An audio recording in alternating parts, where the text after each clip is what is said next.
മലബാറിലെ Kottayam royal family, Kottayam രാജകുടുംബത്തിലെ ഒരു മെമ്പർ ആയിരുന്നു ആര്യ കേരളവർമ്മ പഴശ്ശിരാജ എന്ന് പറയുന്നത്. In the early days he help the British in Malabar against the Mysore rulers. ആദ്യകാലത്ത് ഏർലി ഡേയ്സ് എന്ന് വെച്ചാൽ ആദ്യകാലത്ത് അദ്ദേഹം എന്ത് ചെയ്തു? He help the British in Malabar പ്രദേശത്ത് അദ്ദേഹം ബ്രിട്ടീഷുകാരെ സഹായിച്ചിരുന്നു. ആർക്കെതിരെ? Against the Mysore rulers. Mysore ഭരണാധികാരികൾക്കെതിരെ ബ്രിട്ടീഷുകാരെ ആദ്യകാലത്ത് അദ്ദേഹം സഹായിച്ചിരുന്നു. ആരാണ്? കേരളവർമ്മ പഴശ്ശിരാജ. ഇൻ റിട്ടേൺ, അതിന് പകരമായിട്ട് an agreement was made that Pazhassi would be given the power to collect taxes in the Kottayam area. അതിന് പകരമായിട്ട്, അതായത് ഈ ബ്രിട്ടീഷുകാരെ പഴശ്ശിരാജ സഹായിക്കുന്നതിന് പകരമായിട്ട് ഈ കോട്ടയം റീജിയനിൽ ടാക്സ് കളക്ട് ചെയ്യാനുള്ള ഒരു അധികാരം പഴശ്ശിക്ക് നൽകാം എന്ന് ബ്രിട്ടീഷുകാർ പറഞ്ഞ് ഒരു എഗ്രിമെന്റ് ഉണ്ടാക്കി. അതിന്റെ ഭാഗമായിട്ടാണ് ബ്രിട്ടീഷുകാരെ ഈ പഴശ്ശിരാജാവ് സഹായിച്ചത്.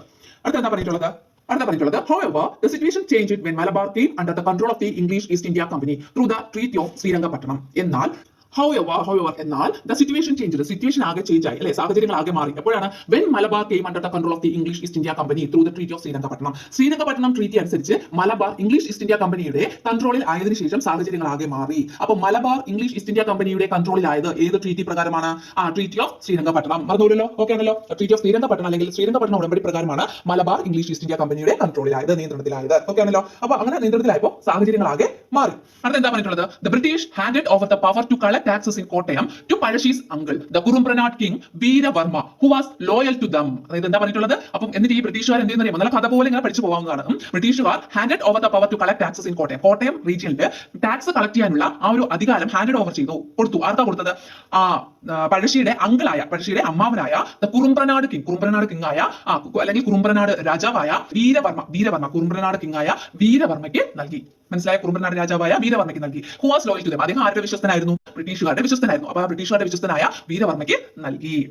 Protesting against this neglect, Palashiraja appealed to the people not to pay taxes to the new rulers. Protecting against this neglect, ഈ നെഗ്ലക്റ്റിനെതിരെ, നെഗ്ലക്ട് എന്ന് വെച്ചാൽ അവഗണന, അല്ലെ? ഈ ഒരു അവഗണനക്കെതിരെ പ്രതിഷേധിച്ച പഴശ്ശിരാജ എന്ത് ചെയ്തു? അപ്പീൽ എന്ന് വെച്ചാൽ ആഹ്വാനം ചെയ്തു. ആരോട്? ടു ദ പീപ്പിൾ, ജനങ്ങളോട് ആഹ്വാനം ചെയ്തു. എന്താ ആഹ്വാനം ചെയ്ത്? Not to pay taxes to the new rulers. ഈ പുതിയ റൂളേഴ്സിന്, പുതിയ ഭരണാധികാരികൾക്ക് ടാക്സ് കൊടുക്കേണ്ടതില്ല എന്ന് ജനങ്ങളോട് ആഹ്വാനം ചെയ്തു. This led to the conflict between Pazhassi and the British. ഇത് ബ്രിട്ടീഷുകാരും പഴശ്ശിരാജയും തമ്മിലുള്ള കോൺഫ്ലിക്റ്റിന് കാരണമായി. കോൺഫ്ലിക്ട് എന്ന് വെച്ചാൽ അവർ തമ്മിലുള്ള ഒരു സംഘർഷത്തിന് കാരണമായി. ഓക്കെ ആണല്ലോ? Let us see what defensive strategies Pazhassi Raja adopted against the English East India Company. English east India കമ്പനിക്കെതിരെ ഈ പഴശ്ശി കൈക്കൊണ്ട ഡിഫൻസീവ് സ്ട്രാറ്റജീസ് അല്ലെങ്കിൽ പ്രതിരോധ തന്ത്രങ്ങൾ എന്തൊക്കെയാണെന്ന് നമുക്ക് നോക്കാം. അതാണ് ഞാൻ അടുത്തതായിട്ട് നമുക്ക് പഠിക്കാനുള്ളത്. ക്വസ്റ്റ്യൻ ഉണ്ട്. എന്താണ്? What are the defensive strategies Pazhassi adopted against the English east India Company? English east India കമ്പനിക്കെതിരെ എന്തെല്ലാം പ്രതിരോധ തന്ത്രങ്ങളാണ് പഴശ്ശി അഡോപ്റ്റ് ചെയ്തത് അല്ലെങ്കിൽ പഴശ്ശി കൈക്കൊണ്ടത്? അതൊരു ക്വസ്റ്റ്യൻ ആണ്. അപ്പൊ അതിന്റെ ആൻസർ ആണ് ഇവിടെ കൊടുത്തിട്ടുള്ളത്. എന്തൊക്കെയാണ് അദ്ദേഹം കൈക്കൊണ്ട നടപടികൾ? ഒന്ന്, the base was shifted to Wayanad. Base എന്ന് വെച്ചാൽ താവളം എങ്ങോട്ട് മാറ്റി? വയനാട്ടിലേക്ക് മാറ്റി, ഷിഫ്റ്റ് ചെയ്തു. എങ്ങോട്ട്? വയനാട്ടിലേക്ക്. അപ്പൊ the base was shifted to Wayanad. ഒന്നാമത്തെ പോയിന്റ് ആണ്. The base was shifted to Wayanad, താവളം വയനാട്ടിലേക്ക് മാറ്റി. ഒന്നാമത്തത്. രണ്ടാമത്തത്, the local people were added. തദ്ദേശീയ ജനവിഭാഗങ്ങളെ കൂടെ ചേർത്തു.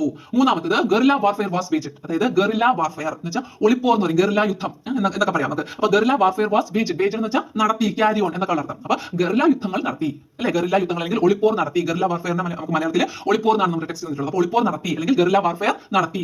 Guerrilla warfare was waged. Okay ആണല്ലോ? ഈ മൂന്ന് കാര്യങ്ങളാണ് അദ്ദേഹം ചെയ്തത്. അപ്പൊ എന്തൊക്കെയാണ് ആ ക്വസ്റ്റ്യൻ ആൻസർ? ക്വസ്റ്റ്യൻ എന്തായിരുന്നു?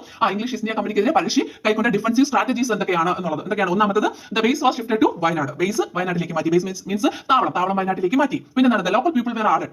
ലോക്കൽ ആയിട്ടുള്ള ആൾക്കാരെ ആഡ് ചെയ്തു, തദ്ദേശീയ ജനവിഭാഗങ്ങളെ കൂടെ ചേർത്തു. മൂന്നാമത്തത്, ഗറില്ല വാർഫെയർ വാസ് വേജ്ഡ് എന്ന് വെച്ചാൽ ക്യാരി ഓൺ. ഗറില്ല യുദ്ധങ്ങൾ നടത്തി അല്ലെങ്കിൽ ഒളിപ്പോർ നടത്തി. കുറിച്യ ലീഡർ തലക്കൽ ചന്തു, ഇതൊക്കെ ഇമ്പോർട്ടന്റ് ആണ്, പഠിച്ചോളണം. Nair chief Edachena Kunkan, Kaitheri Ambu, Kannavath Sankaran and Pallu Eman provided strong military support to Pazhassi. പഴശ്ശിക്ക് നല്ല സ്ട്രോങ് ആയിട്ടുള്ള, ശക്തമായിട്ടുള്ള മിലിറ്ററി സപ്പോർട്ട്, സൈനിക സഹായം പ്രൊവൈഡ് ചെയ്ത ആൾക്കാരുടെ പേരാണ് ഈ പറഞ്ഞിട്ടുള്ളത്. അപ്പൊ പഴശ്ശിയെ സൈനികപരമായി സഹായിച്ച ആൾക്കാർ ആരൊക്കെയാണ് എന്നൊരു ക്വസ്റ്റ്യൻ എനിക്ക് വരാം. ആരൊക്കെയാണ്? കുറിച്യ ലീഡർ അല്ലെങ്കിൽ പഴശ്ശിയെ സൈനികപരമായി സഹായിച്ച കുറിച്യ ലീഡർ ആരായിരുന്നു എന്ന് ചോദിച്ചാൽ ആരാണ്? തലക്കൽ ചന്തു. കുറിച്യ ലീഡർ തലക്കൽ ചന്തു. കുറിച്യ ലീഡർ ആരാണ്? തലക്കൽ ചന്തു. അടുത്തത്, നായർ ചീഫ് എടച്ചേന കുങ്കൻ. അത് നായർ പടയെ നയിച്ചത് അതാരായിരുന്നു? അത് എടച്ചേന കുങ്കൻ. ആരാണ്? എടച്ചേന കുങ്കൻ. അടുത്തത്, കൈതേരി അമ്പു. പിന്നെ കണ്ണവത്ത് ശങ്കരൻ ആൻഡ് പല്ലു എമ്മൻ. അപ്പൊ ഇത്രയും പേരായിരുന്നു ഈ നമ്മുടെ പഴശ്ശിക്ക് സ്ട്രോങ് ആയിട്ടുള്ള ഒരു മിലിറ്ററി സപ്പോർട്ട് നൽകിയ ആൾക്കാർ. അപ്പൊ പഴശ്ശിക്ക് സ്ട്രോങ് ആയിട്ടുള്ള മിലിറ്ററി സപ്പോർട്ട് നൽകിയ കുറിച്യ ലീഡർ തലക്കൽ ചന്തു, പഴശ്ശിക്ക് സ്ട്രോങ് ആയിട്ടുള്ള മിലിറ്ററി സപ്പോർട്ട് നൽകിയ നായർ ചീഫ് ആരായിരുന്നു? എടച്ചേന കുങ്കൻ. പിന്നെ ആരൊക്കെയായിരുന്നു? അപ്പൊ ആരൊക്കെയായി? തലക്കൽ ചന്തു ആയി. ആരാണ് കുറിച്യ ലീഡർ? തലക്കൽ ചന്തു. നായർ ചീഫ് എടച്ചേന കുങ്കൻ. പിന്നെ ആരൊക്കെയാ? കൈതേരി അമ്പു. ആരാണ്? കൈതേരി അമ്പു. പിന്നെ കണ്ണവത്ത് ശങ്കരൻ. ആരാണ്? കണ്ണവത്ത് ശങ്കരൻ. ഞാൻ പറയുമ്പോൾ കൂടെ പറയാം, കണ്ണവത്ത് ശങ്കരൻ. പിന്നെ ആരാണ്? പല്ലൂർ ഏമൻ. ആരൊക്കെയാണ്? പല്ലൂർ ഏമൻ എന്നിവർ. ഡിഫീറ്റ് പഴശ്ശിയെ ഡിഫീറ്റ് ചെയ്യുക എന്ന് വെച്ചാൽ തോൽപ്പിക്കുക അത്ര എളുപ്പമുള്ള കാര്യമല്ല എന്ന് ബ്രിട്ടീഷുകാർ എന്ത് ചെയ്തു, റിയലൈസ് ചെയ്തു, മനസ്സിലാക്കി. Who had put up a strong defence with the support of the people in Wayanad which was full of forest and ravines. Ravines എന്ന് പറഞ്ഞാൽ റവീൻസ് എന്ന് വെച്ചാൽ മലയിടുക്ക്, പിന്നെ ഫോറസ്റ്റ് എന്ന് വെച്ചാൽ വനം. അപ്പോൾ വനങ്ങളും മലയിടുക്കുകളും കൊണ്ട് നിറഞ്ഞ വയനാട്ടിൽ അവിടെയുള്ള ലോക്കൽ സപ്പോർട്ടോട് കൂടി നിൽക്കുന്ന പഴശ്ശിയെ ഡിഫീറ്റ് ചെയ്യുക എന്നുള്ളത് എളുപ്പമുള്ള ഒരു കാര്യമല്ല എന്ന് ആര് മനസ്സിലാക്കി, ബ്രിട്ടീഷുകാർ മനസ്സിലാക്കി. ദേ took various measures against him. അദ്ദേഹത്തിനെതിരെ, അതായത് ഈ പഴശ്ശിരാജയ്ക്കെതിരെ വേരിയസ് മെഷേഴ്സ്, വിവിധ പരിപാടികൾ അല്ലെ വിവിധ തന്ത്രങ്ങൾ ആസൂത്രണം ചെയ്തു. ആരാണ്? ഈ ബ്രിട്ടീഷുകാർ. അത് ഏതൊക്കെയാണെന്നാണ് ഇവിടെ 1, 2, 3, 4 എന്ന് നമ്പറിട്ട് കൊടുത്തിട്ടുള്ളത്. അപ്പൊ ഇവിടെ ഒരു ക്വസ്റ്റ്യൻ ഉണ്ട്. എന്താണ് ക്വസ്റ്റ്യൻ?